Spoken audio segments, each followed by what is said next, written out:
And the other function of a stim machine, what does that do? So the one way the machine works is to act as a muscle exerciser, and you'll feel your muscles actually exercising because of what the machine's doing.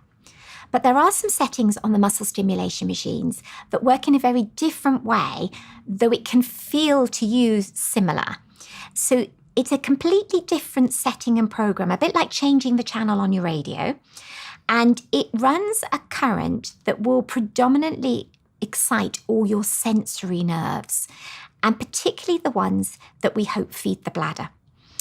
And some bladders develop a condition called overactive bladder, or it can be colloquially called irritable bladder. And this is where instead of the bladder sitting calmly and filling up and just waiting until you want to wee, you can be just minding your own business and suddenly the bladder does some extra jumps and twitches of its own. And it shouldn't be doing that, and we don't really understand why it does that, but it's called an overactive bladder.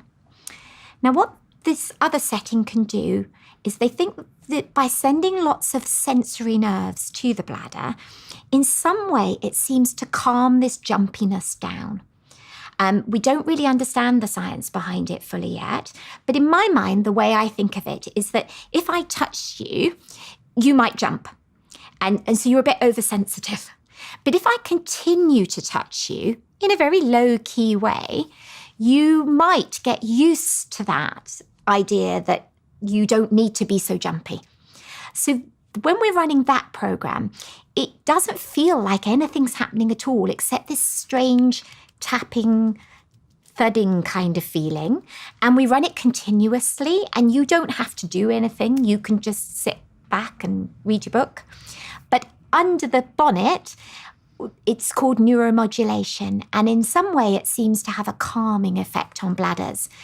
But we know it's something to do with nerves because they have also found that for people who can't let their bladders go, this could actually work for them as well and help the bladder to regulate itself better.